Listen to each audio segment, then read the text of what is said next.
네, 이번에는 LH 임직원들의 땅 투기 의혹 사건 짚어보도록 하겠습니다. 더불어민주당의 박상혁 의원 전화로 연결하겠습니다. 나와 계시죠, 의원님? 예, 안녕하세요. 더불어민주당의 네. 박상혁 의원입니다. 네, 어제 국토교통위원회가 열렸던 걸로 알고 있는데 이건 좀 이따 여쭤보도록 하겠고요. 일단 지금 의원님께서 제기한 문제부터 좀 집중적으로 좀 여쭤보려고 하는데 투기 의혹 직원들이 LH 과천사업단으로 연결이 된다. 이렇게 지금 그 의혹을 제기한 게 있습니다. 이게 어떤 내용입니까? 예, 제가 그 LH에서 자료를 좀 받아보니까 이번에 문제된 직원들이 13명입니다. 네. 그중에서 8명이 과거 과천사업단이나 과천의왕사업본부에서 근무한 경력이 있고요. 또 나머지 4명 같은 경우는 전북지역본부에서 일했던 경험이 있더라고요. 네. 그리고 또 이들 중에 1명은 배우자가 과천에서 일한 또 그 경력이 나타났습니다.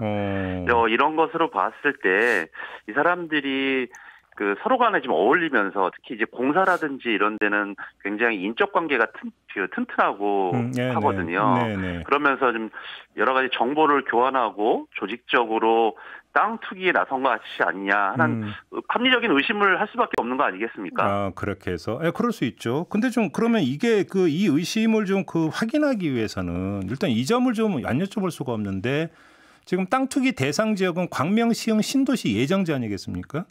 예, 맞습니다. 이곳과 과천 사업단이 뭐 연결이 되는 게 있나요? 인근이기도 하고요. 네. 그다음에 이 지역 사정들을 너무나 잘 알고 있는 것이어서 네. 이분들이 충분히 그리고 이 중에서 핵심적인 역할을 했던 사람은 그 광명 시흥 지역에서 토지 보상 업무를 했던 사람입니다. 아, 이 과천 쉽게 이제 과천 카르텔로 언론은 부르던데 멤버 중에 핵심 인물이 바로 거기서 일을 했다고요? 광명시흥 쪽에서? 저희 광명 신도시에서 전에 여기가 예전에는 그 보금자리 지역으로 지정됐었다가 해제가 됐지 않았어요. 예, 그랬다면서요. 그러니까 그래서 그 당시에 가서 이 토지 보상 업무를 담당했던 사람이기 때문에 굉장히 내용을 잘 알고 있고 이런 사람을 중심으로 해서 이런 인적 관계들이 형성되어 있는 것은 아닌가 그렇게 저는 의심을 하고 있습니다. 쉽게 말하면 이 사람이 현장에서 이제 그 확보한 정보와 노하우를 과천 사업단에서 같이 일했던 동료들과 공유를 했다. 예. 그런 의심을 하고 있고 이런 것들은 수사를 통해서 밝혀져야 될 것이고요. 예. 결국 저는 또 더 나아가서 이 사람들로만 한정되어지지 않을 가능성이 높다고 생각해요. 네. 이 사람들의 주변 지인이나 또는 이렇게 이분들과 같이 업무를 했던 지금은 퇴직한 사람들도 충분히 이 가능성이 좀 있다고 생각을 해서 이 부분 관련해서 우리 수사기관에서 좀 더 엄밀하게 좀 들여다봐야 되지 않을까 생각을 하고 있습니다. 그러면 지금 그 나머지 4명은 전북 쪽이라고 했잖아요. 예, 전북 쪽입니다. 그런데 그러면 그 연결고리는 못 찾으셨습니까? 그러면? 아직 그것까지는 저희들이 받아본 서류는 이 사람들의 그 근무 처하고 그다음에 입사 연월일 정도 이렇게 되어 있기 때문에 또 이분들이 대부분 한 90년대 초반에 입사하셨던 분들이에요. 2급 또는 3급 상당히 경륜이 있는 분들이죠. 고위직들이네 그러니까. 예, 나름대로 이 공사 안에서는 고위직들이기 때문에 서로 간에 굉장히 오랫동안 이렇게 일하다 보면은 여러 그 근무지에서 서로 같이 근무하는 경향들이 많습니다. 공사 같은 경우에서는. 예, 그래서 이 전북에서 일하신 분들도 현재는 전북에서 소속되어 있지만 과거에 어떤 근무를 하셔서 서로 인적 관계가 있는지 거기까지는 그 자료에 나타나지가 않아서 저희들이 밝혀내지 못했는데요. 이 부분은 충분히 금방 조사로 나타날 수 있다고 생각합니다. 근데 제가 볼 땐 그게 핵심일 수도 있는 게 지금 문제는 LH 안에서 이 짬짬이가 어떤 연결망에 의해서 이루어졌는가를 밝혀내야 되는 거잖아요. 그런데 만약에 맞습니다. 지금 과천 사업단과 전북 쪽이 별도로 움직였다면 오히려 LH 안에서 이게 정보가 퍼지고 짬짬이가 이루어졌던 게 그러니까 다발적으로 이루어졌다는 얘기로도 이게 연결이 되는 것이기 때문에 심각성은 더해지는 거 아니겠습니까?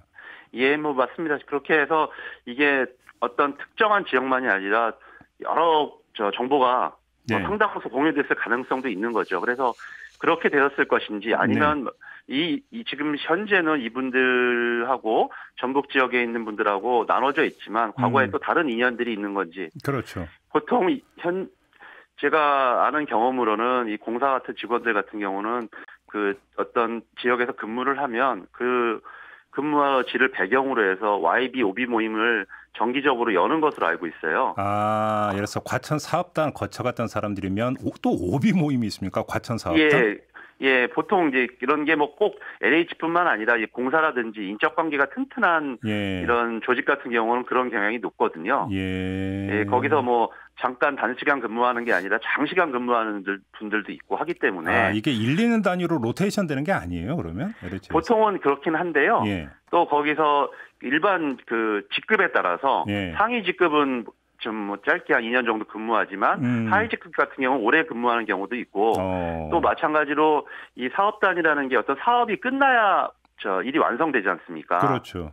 그래서 근무 시간이 좀 다 차이가 있습니다. 아, 그렇겠네요. 아무래도 사업이 끝나야 또 이동을 하더라도 할 수가 있으니까. 예, 그런 의미에서 여러 가지 다 개별적인 사유가 있을 것이라고 저는 생각을 해서 뭐 그런 인적 관계를 어떤 고리들이 있는지 이것들을 확인하는 게 우리 조사기관이나 또 수사기관에서 담당해야 할 몫이라고 좀 보고 있습니다. 지금 OB 모임, YB 모임을 말씀하신 걸 토대로 한다면 그러면 지금 현직만이 아니라 전직도 다 뒤져야 된다는 이야기로도 연결해 주실 수 있는 거 아닌가요? 예, 저는 특히 퇴직을 하고 나면 오히려 이분들이 더 이런 부동산 투기라든지 이런 자신들이 갖고 있는 경험과 노하우 그리고 정보를 바탕으로 해서 오히려 이제 제한이 풀리는 것이 아니겠습니까? 그렇죠. 예, 그러면 저는 이번에 조사에서는 뭐 좀 이따가 뭐 그런 조사에 대해서도 얘기를 하겠지만 일단은 현직을 중심으로 하되 그것과 연결되어 있는 오비들도 충분히 나타날 수 있고 또 지금은 이제 인적으로만 하고 인적으로 하면서 동시에 지금 그 지역과 인접된 지역을 같이 조사하고 있단 말이죠. 그러다 보면은 이 오비들도 충분히 나타날 수도 있다는 저는 생각을 하고 있습니다. 그러게요. 지금 근데 또 이제 보도에 따르면 그 한 직원 집에서 개발 지도가 나왔다는 이야기도 있고 또 이 퇴직자가 법인을 설립한 다음에 현직 직원들의 출자를 받아서 토지를 매입한다는 이야기도 나오고 있다고 그러고 이건 어떻게 된 이야기입니까 이게? 예, 저도 오늘 아침에 그런 뉴스를 잠깐 접했었는데요. 저는 조금 전에 말씀드렸던 것처럼 이런 그 YB나 OB들의 현직이나 퇴직한 분들의 이런 인적 고리가 인적 고리가 굉장히 강하다라는 것을 다시 한번 반증한다고 생각을 하고요. 좀 전에 말씀하셨던 지도 이 문제와 관련되어서는 우리 이 LH 내부에 이런 감찰 시스템이라든지 그동안에 여러 번 사고가 있었음에도 불구하고 이거에 따른 징계라든지 이런 것들이 굉장히 좀 약하고 불충분했던 것이 아닌가. 굉장히 기강이 해이했던 것이 아닌가 저는 생각이 들고요. 어제도 그 국정감사장에서 LH에서 이런 얘기를 했습니다. 뭐 그동안 임직원 불법 투기 원천 차단을 위해서 실시간 감사 시스템이 미흡했다. 본인들 스스로도 이 발생 원인에 대해서 그렇게 진단을 하고 있거든요. 그런 측면에서 같이 이해하면 충분히 이해가 될 만한 전 사건이고 오늘 보도라고 생각합니다. 알겠습니다. 그다음에 의원님께서 직접 제기한 문제가 하나가 더 있는데 LH 직원들이 공공임대주택에 거주하고 있다라고 하는 문제도 제기를 했는데 이건 내용이 어떻게 되는 겁니까? 예, 제가 그 자료를 좀 보니까 우리 공공임대주택이라고 하면은 우리 서민들이 주로 주거하시고 이런 그런 곳이잖아요. 그렇죠. 그런데 굉장히 많은 수의 우리 LH 직원들이 공공임대주택에 지금 거주하고 있는 것으로 나타났어요. 많은 수라고 하면 어느 정도가 되는 겁니까, 규모가? 그러니까 전국적으로는 한 400명 정도 규모고요. 400명이 된다고요? 전국적으로 임대주택이 많으니까요.